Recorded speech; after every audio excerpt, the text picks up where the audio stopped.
Welcome to the Banker Lamp. Please enjoy the video.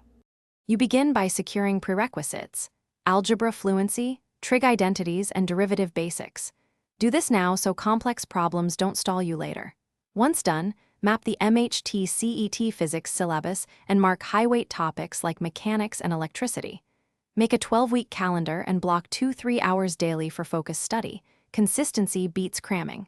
Practice mental math and unit checks to speed problem solving. You'll avoid wasted time by fixing weak basics immediately and building steadily from there. Now move into intensive execution.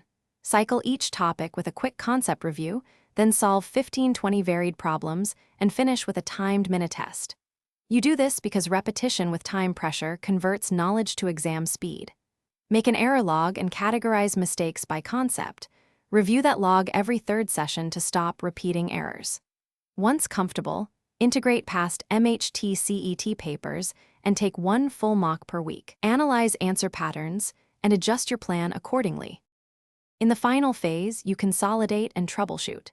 Spend the last 2 weeks on daily mixed topic timed papers so you practice switching contexts under pressure. Make sure to memorize essential formulas and common sign conventions with flashcards. Quick recall saves time. If you hit a persistent block, simulate the exam environment and review your error log to identify recurring patterns. This reveals hidden gaps. Finally, rest well before the test. A clear mind executes practice techniques far better than exhausted cramming. Thanks for watching. If this was helpful, leave a like and consider subscribing. See you next time.